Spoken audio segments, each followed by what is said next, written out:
Hầu ninh bậc ai bị ra cái đó nghe tôi tao cái đấy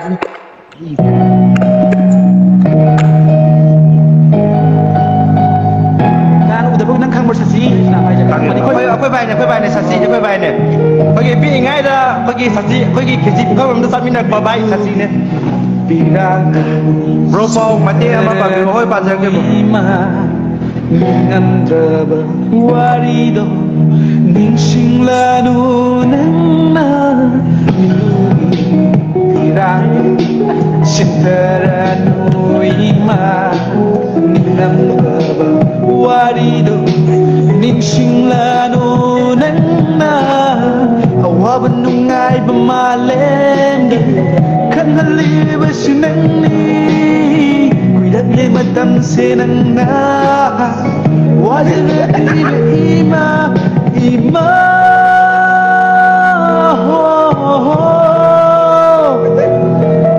ima ima nasari kutsete na bayro kusakuna urege awabawakal Kandana ba amu imanana apang manadjani sine nakpiway na soykiba pungnama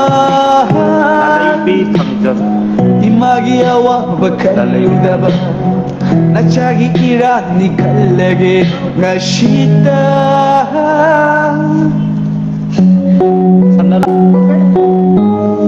Imadagi hena nusiba kana laite tabum tarana puduna ay koi bujoki bani imabulu na sana tamsi ay koi na imagi punging wakar sota na nabatausi ay nasat balam may kuding tang bakong tang kuding imana sena duna satli ay nalak kuding kang kuding soy gada ba kuding imana ngak na layri ay ahen balaite ay gi imaday matang mapok hay wado layradi nangina cha oy sa ima Warang gani ko mama Laika ba mata singdi Kaplam gani ko makoy Ningam drawari na jom duna Hai jeba ngam na matan nata Chat ki ganu ima Ima nandi Ipam degi la na Ya, pelan saja. Pirang Sintaranu ima Nanggawa Walido Ningsinglanu Nangna dialogue Bro, you wanna dialogue pasabam tau sih? bro cái dialogue ai đi ko sidarak pa ai ga kai ai ga dum khang da bam di lai ri ba sidar ba ai ga roast to ai da kang de bro nang saudi ra ba ai na ngak pa da ai sao ai cái chú adum cái chú sao như thế bro nó chỉ là cái thằng nào ai na hai di ko khoi gi sum bro khoi gi sum video do ba social media do khoi gi sum character gi matung ina sum haija ba ta ne ba gi adu tora ge bro Selfie News के first anniversary day दा कोई live थाजर मतलब दा कोई bro सुसुलाना Jackson भी अब तूने acting किया कोई भाई ना वही इसे इधर acting सुसुला की acting किया तो भी रखो से कि तमक ता कोई नुंगाई वो फोंग तो करे Selfie News की मैं कहीं देखी पाव दिनेट रे By Paul Mandre ai mai cái vậy akas pani phong cái akoi ki bro shampoo pau jadi ba ai akoi ki bro chida mayas yong jaw ma tholok tana dach ke am tau khre này lấy paw cái tiếng này vai Asli saya kita apa ni? Yani Mana hari saya selfie ni sepas ni baca ni nomita kau gila thari kan macam tu kau mes ngam na jong jaw mo lah tu na kau gila asli dua akai itu ikat thon kita ni aji shani na bukan honor Manipur ki ko ma tholok tana dach ke am ni khai khre na bro ado ai paw ma tem tang dau ja ke rental like na Morang multipurpose higher secondary school da class 12 tamliba mai roi am putar pau dra putar pau da rental like na Morang multipurpose higher secondary school da class 12 tamiro mai roi amana YouTube account hang duna YouTuber oigani haibgi asada like kai ki mama na sing punsan duna hanubi sing lakna ba prank video ka nam lewa so ma ki video da copyright khat hajalakpa copyright claim hajalakpa maram sa ꯃꯔꯝ ꯆꯥꯗꯕꯗꯒꯤ ꯈꯁꯤ ꯑꯩ ꯈꯗꯤ ꯁꯂꯦꯡ ꯐꯥꯎ ꯑꯩ ꯁꯩ ꯊꯥꯗ꯭ꯔꯦ ꯇꯥꯃꯣ ꯏꯀꯥꯏꯕꯗꯤ ꯍꯨ ꯇꯛꯇꯨꯅ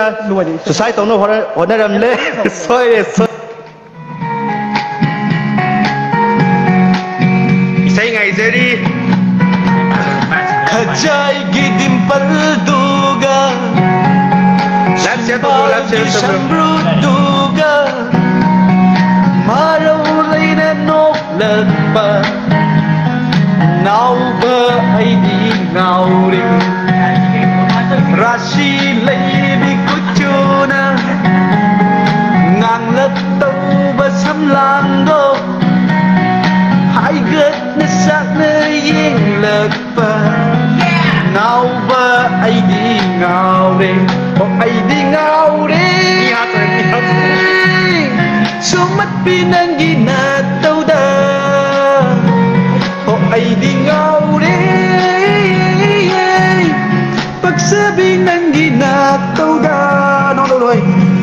ꯅꯪꯕꯨꯅꯦ ꯑꯩꯅ ꯍꯥꯏꯔꯤꯁꯦ ꯂꯩꯐꯝꯗꯤ ꯑꯩꯅ ꯄꯜꯂꯔꯣꯏ ꯈꯖꯥꯏꯒꯤ ꯗꯤꯝꯄꯜꯗꯨꯒ ꯅꯥꯇꯣꯟꯒꯤ ꯁꯝꯕ꯭ꯔꯨꯗꯨꯒ ꯃꯔꯧ ꯂꯩꯅ ꯅꯣꯛꯂꯛꯄ ꯉꯥꯎꯕ ꯑꯩꯗꯤ ꯉꯥꯎꯔꯦ. Thank you, champion Aishnam. ꯇꯨꯃꯤꯟꯅ ꯑꯁꯨꯝ ꯂꯩꯔꯗꯔ ꯊꯃꯣꯏꯗ ꯐꯥꯎꯔꯛꯂꯤꯕ ꯅꯨꯡꯁꯤꯕ ꯀꯜꯂꯨꯕꯗ ꯆꯃꯝꯅꯩ ꯇꯨꯅ ꯊꯝꯂꯗꯔ ꯇꯨꯃꯤꯟꯅ ꯑꯁꯨꯝ ꯂꯩꯔꯗꯔ ꯊꯃꯣꯏꯗ ꯐꯥꯎꯔꯛꯂꯤꯕ ꯅꯨꯡꯁꯤꯕ ꯀꯜꯂꯨꯕꯗ ꯆꯃꯝꯅꯩ 우크리샤마 펄제비 파우드리 낭금 눅시바 낭기 미녹세 앙악바니 뽕라시라 낭부 눅시 망라시라 추난 날라드비리 마이토 마수 보이너리 칸바가 하랍제리 어타모이 마수 모못 녹두나 칸제리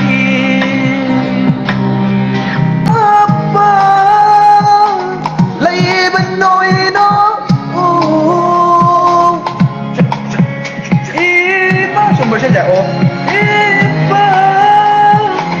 lấy tơ vợ ấy cướp kìa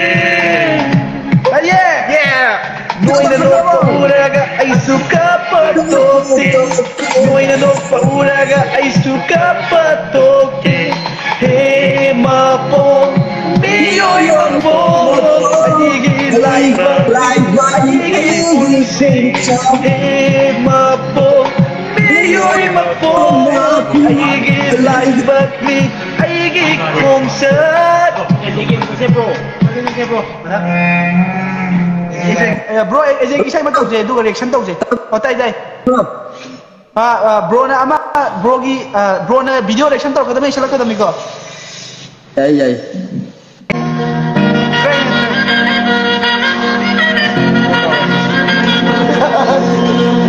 Karigumba nangsi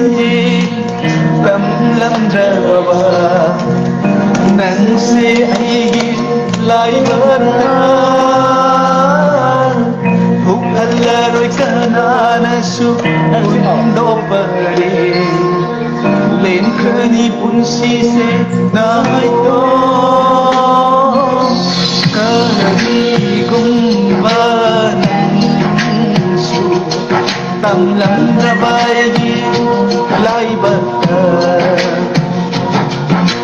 Laing naroy kundo kama Kalaroy sila'y pulgi maramso Isang dine ako Hay na inubigit hamoy rito na launang kaibig Abay balay silga ang kagin Karam na tagabangam Labay kamoy singa Ay, shut up, Drake! No ko na sila bro, King Kong na Sega kai gai phau ini kaino kai broking kong na siya kai nai ni kaino hoy kaino tingga se kunai do hoy broking kong ngasi video na kom thakalab na mayam na jara kapo hoy Arvind gi hawar ko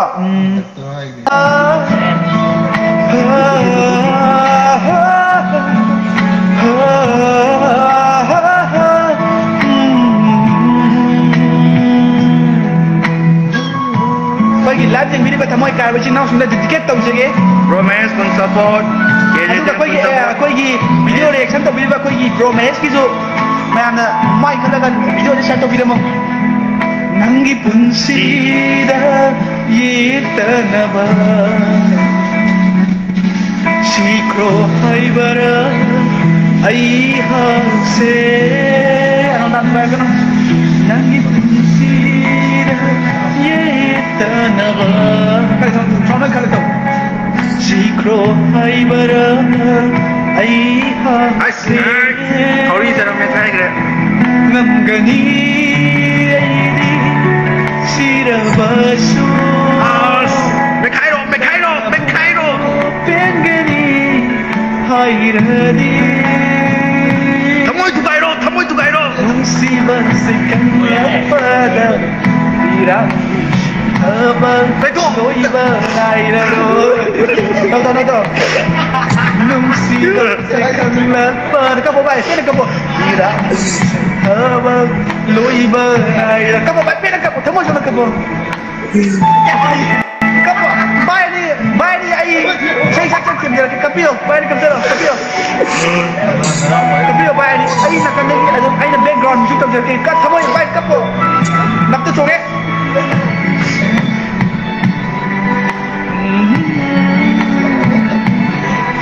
Đây thua bài pi đây thua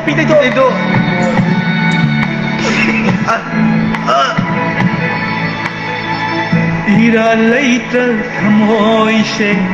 Yulam lei nasib mi manda Padahal tu dia pitar ni Nei khatar punsi se Yindu na acting come on acting Thugai ro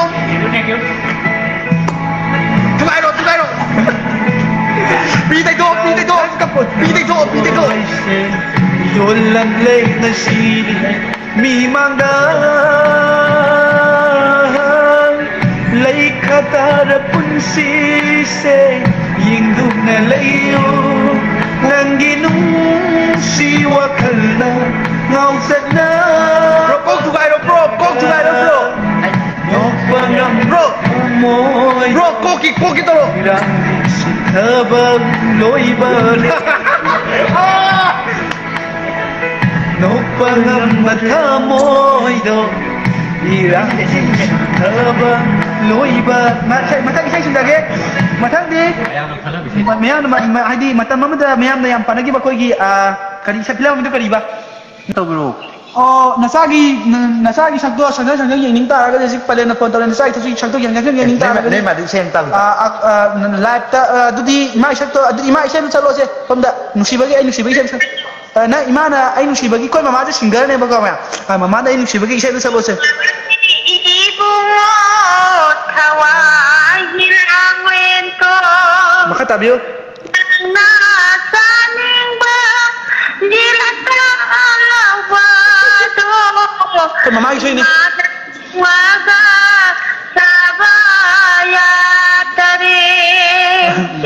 yare koi palem dagi isay nungay ba masu tabi gari mek ti sengam dong wan do mama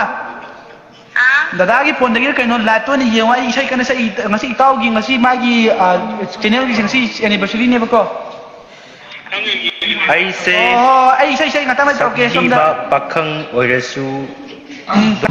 na kien thagi su yining thalai kalin thagi su nong ju thalai kapli ba anang nawas mama na tim khar nang kapo nau sumi sai sartuna nung sina kon khari ꯑꯩꯒꯤ ꯍꯥꯡꯂꯗꯤꯌꯥ ꯊꯃꯣꯏꯁꯦ ꯅꯪꯅ ꯀꯔꯝ ꯀꯥꯟꯗ ꯃꯦꯟꯁꯤꯟꯕꯤꯗꯧꯔꯤꯕ ꯁꯔꯥꯡꯂ ꯑꯩꯒꯤ ꯌꯣꯝꯆꯥꯛꯂ ꯊꯃꯣꯏꯁꯦ ꯅꯪꯅ ꯀꯔꯝ ꯀꯥꯟꯗ ꯊꯦꯝꯖꯤꯟꯕꯤꯗꯧꯔꯤꯕ 예닝타 Camera kayak 농주하고 예닝타고 농주하고 반바시 막갈라물리 Mangluwa manglana magi saktam manglana tay banda ning sing basu tamoy daw hali Koy promise ting atum ya ba ne Khaja atam ti yam ya ya O aing sang na tumluraga ayuki malang bana mikap thok company mo se makam hali Mangluwa manglana magi saktam manglana tay banda ning sing basu tamoy daw hali Ay gimi pa isaw na panglawaga Nang nakaram ka damikap o pandawri Bacarang naigi om saklat amoy say Nang nakaram ka dainghan dawri ba Jening tagum Nungju tagum Jening tagum Oy KGT mitai na khagi bromes kana asi akan ba lep laitana support tawri edigi acting jam phajai na sadagi jam thajar tare akhoi bromes ki ai sakhi pa pakhang do amda karaoke library nge du laita le so so sikara ne na lai khai se ga si di aw ai gi tamu na tu Arvin tore bro ne adigi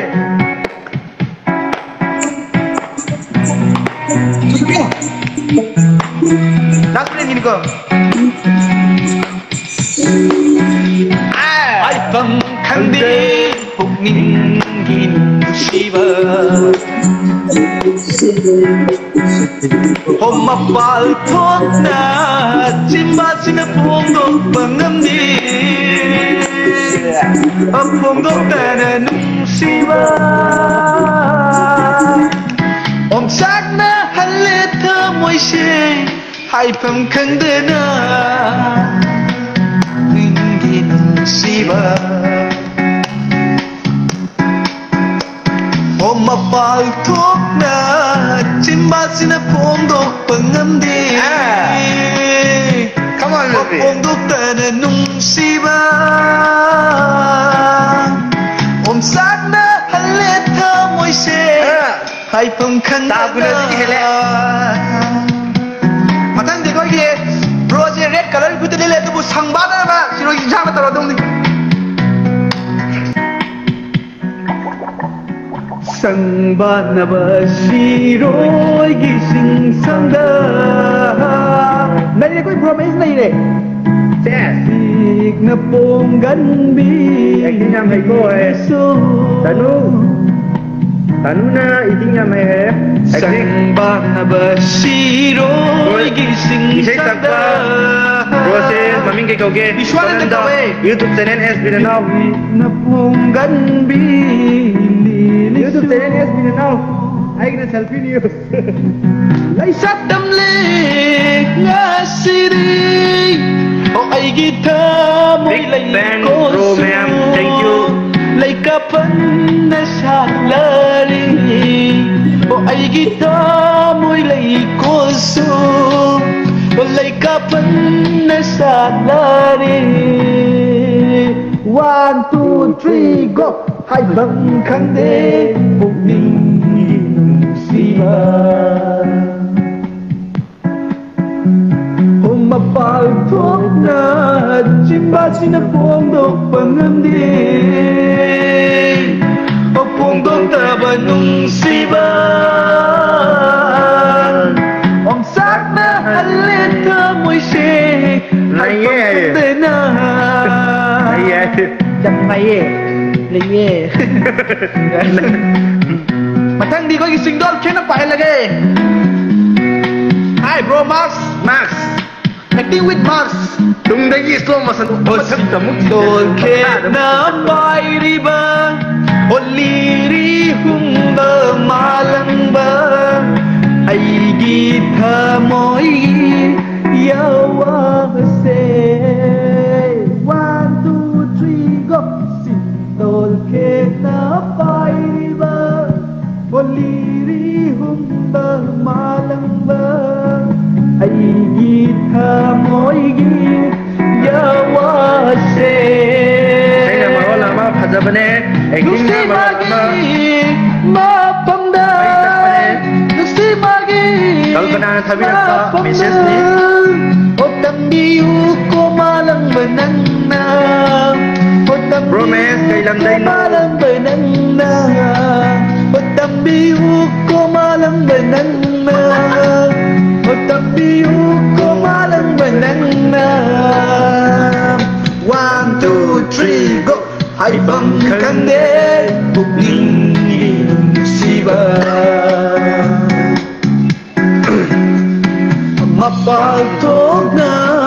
chimas na pondok pangamde. Pagpondok tabanung siba. Om sana halita moise hai pong kandena Mayang lambam sa talanda. Soy orang kaya. Bro, kau thale mak ni. Kau lari. noi mayang sok lama sana ba panggal doha piro nagi kamuyo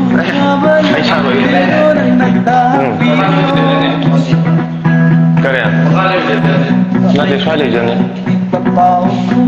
Masih yang dia lalu ni. Nak mandi.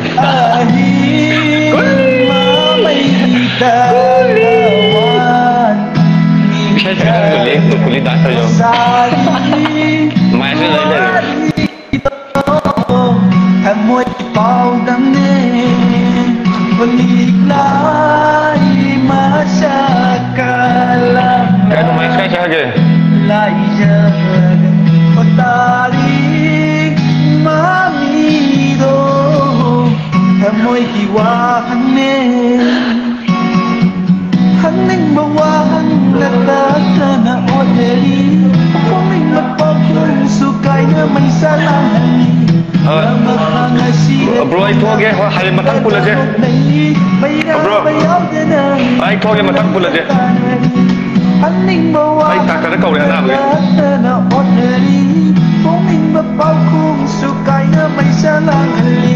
Lama kang aside kong dapang kendala mo lagi Gaira bayaw din ang nipulang gatan Bijang marumbalo sunduna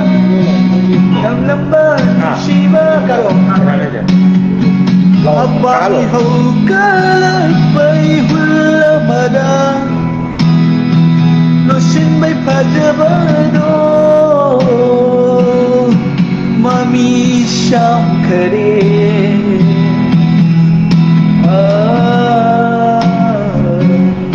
Phải xịt cái siêu đấy phải xịt cái dòng xe leo phòng nghe phải xịt cái xe leo gì mà thằng xây sang nó cũng rất là xe trên đuổi cái xe mà thằng nó tàu là cái xịt cái xe leo phải xịt cái dòng xe leo mà là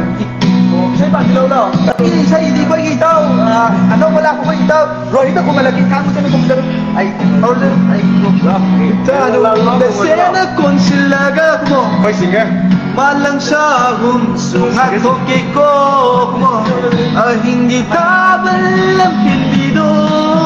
apa yang tang hindi sa pambang ko siri kaulang manang so karan hawai stay hala cái đánh thà đấy amat tizariye nakada awa toi này rồi itu salah kini dah. Orang berpedana kita highlight kenapa? Suka berpedana, no wise. Bot kau ꯂꯩꯐꯝ ꯑꯃ ꯊꯤꯖꯔꯤꯌꯦ ꯑꯩꯈꯣꯏꯒꯤ ꯏꯁꯩꯁꯦ ꯂꯤꯔꯤꯛꯁꯦ ꯂꯣꯏꯔꯦ ꯃꯊꯪꯗꯤ ꯑꯩꯈꯣꯏꯒꯤ ꯏꯇꯥꯎ ꯔꯣꯍꯤꯠꯁꯦ ꯃꯥꯁꯦ ꯂꯣꯛ ꯊꯨꯡꯉꯒ ꯃꯁꯥꯁꯦ ꯅꯥꯔꯒ ꯂꯥꯛꯑꯦꯕꯀꯣ ꯑꯗꯣ ꯑꯩꯈꯣꯏꯁꯦ ꯂꯣꯛ ꯂꯧꯅꯔ ꯃꯥꯒꯤ ꯏꯁꯩ ꯑꯃꯗꯤ ꯇꯥꯍꯟꯒꯦꯕ ꯃꯥꯒꯤ ꯑꯗꯣ ꯍꯥꯏꯕ ꯌꯥꯕ ꯋꯥꯔꯥ ꯕ꯭ꯔꯣ ꯀꯩꯅꯣꯝ ꯇꯥꯏꯖꯒꯦ ꯁꯤꯈ꯭ꯔꯣ ꯍꯥꯏꯕ꯭ꯔꯥ ꯇꯧꯕꯗꯣ ꯑꯗꯨ ꯇꯥꯍꯜꯂꯛꯀꯦꯕ ꯇꯥꯕ꯭ꯔꯣ ꯕ꯭ꯔꯣ ꯁꯛꯊꯤꯕ ꯄꯥꯈꯪꯗ ꯑꯗꯨꯝ ꯅꯪ ꯁꯛꯎ ꯌꯥꯔꯦ ꯀꯩꯅꯣ ꯕꯣꯌꯥꯝ ꯇꯧ ꯕ꯭ꯔꯣ ꯑꯝꯇꯒ ꯍꯟꯕꯤꯔꯣ ꯁꯛꯊꯤꯕ ꯄꯥꯈꯪꯗ ꯑꯗꯨꯝ ꯅꯪ ꯁꯛꯎ ꯁꯛꯊꯤꯕ ꯄꯥꯈꯪ ꯑꯗꯨꯝ ꯁꯛꯊꯤꯕ ꯄꯥꯈꯪ ꯇꯧꯁꯦ ꯑꯩꯁꯦ ꯁꯛꯊꯤꯕ ꯄꯥꯈꯪ ꯑꯣꯏꯖꯔꯁꯨ ꯂꯥꯏꯔꯕ ꯏꯃꯨꯡꯗ ꯄꯣꯛꯆꯔꯁꯨ ꯁꯛꯊꯤꯕ ꯄꯥꯈꯪ ꯑꯣꯏꯖꯔꯁꯨ ꯂꯥꯏꯔꯕ ꯏꯃꯨꯡꯗ ꯄꯣꯛꯆꯔꯁꯨ ꯄꯨꯛꯆꯦꯜꯗꯤ ꯑꯗꯨꯝ ꯐꯖꯕꯅꯦ ꯑꯩꯁꯦ ꯄꯨꯛꯆꯦꯜꯗꯤ ꯑꯗꯨꯝ ꯐꯖꯕꯅꯦ ꯍꯌꯦꯡꯋꯥꯏ ꯂꯨꯅ ꯇꯧꯕꯤꯅꯤꯗ 나라가실 탐도리니 이제 어색티 바빠 오이자르수 라이브 이문가 폭사르수 Lebih malay. Bumdo. 이문가 폭사르수 Bro, kita irawa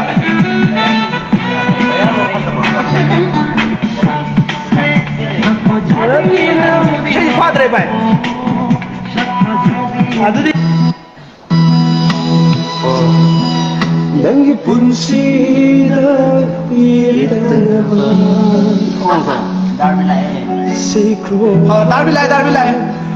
Ai hase Nanggi punsida Yetanaba Sikro halbaran Ai hase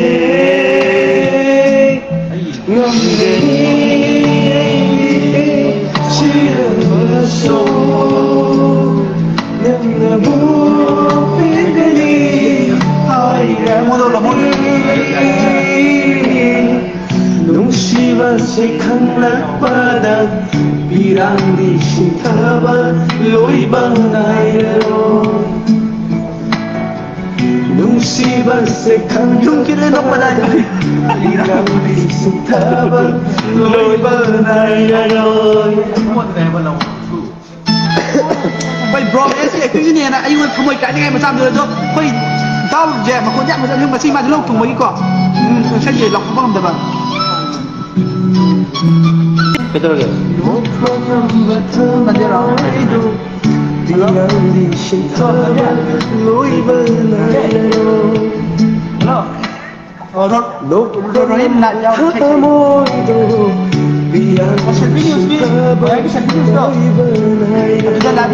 Arvin ka pa dahil loob tika tungi.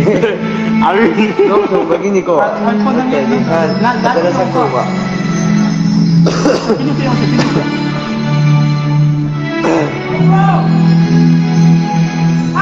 Arvin kap weh, nanti ngasih di loob tungi begini apa kau? Berapa kopi dah banyak makan je? Lâu năm qua hay ta ôi đắm kaya mayang lambam acting toba sidi loire hai bro kapo sama shona mangkare juram le thamoida mai sau video ne kaya loi crescero nangi nungsiba mang crescero achikpa ajinga marupoirage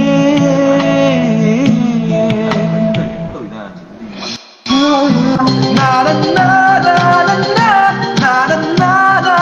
na na na na dấu đất lệ cùng sige nhau xanh mắt chú đi cùng hay đi bạc khăn lành xa đi dấu đất lệ cùng sige nhau xanh yeah mắt chú đi cùng hay đi bạc khăn lành xa đi hay dân bơ phong dân bơ na ning tâm hầu ro lo xin du na hay do kana tham môi da lót la nu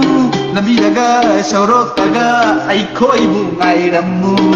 ꯊꯥꯕꯜ ꯆꯣꯡꯁꯤ ꯀꯥꯏꯅ ꯅꯣꯏꯅ ꯂꯝꯕꯤꯗꯒ ꯂꯩꯔꯝꯃꯨ ꯌꯦ ꯂꯨꯄꯥ ꯑꯅꯤꯁꯦ ꯂꯧꯔꯣ ꯁꯤꯀꯤ ꯑꯃꯇ ꯌꯥꯎꯗ꯭ꯔꯦ ꯁꯦ ꯂꯧꯔꯣ lupa ani se lauro hey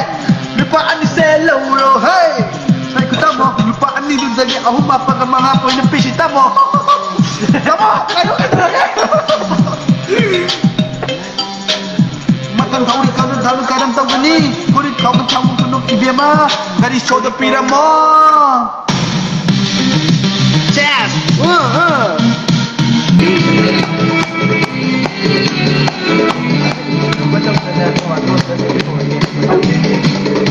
awaba piyo nungaiba hamu handaga ni kamoy na tumina saw na bini tay bangi set na bini punsigi naribat hawaye wanto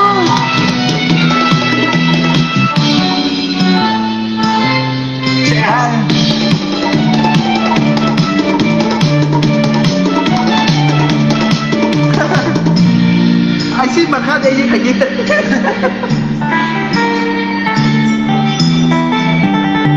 thăm mùi đi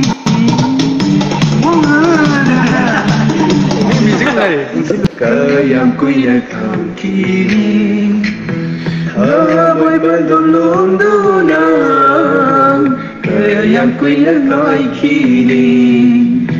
yang kena nungsi bersekali gilut matang triba nungsi layam na yom lama kamu ina laire kaurang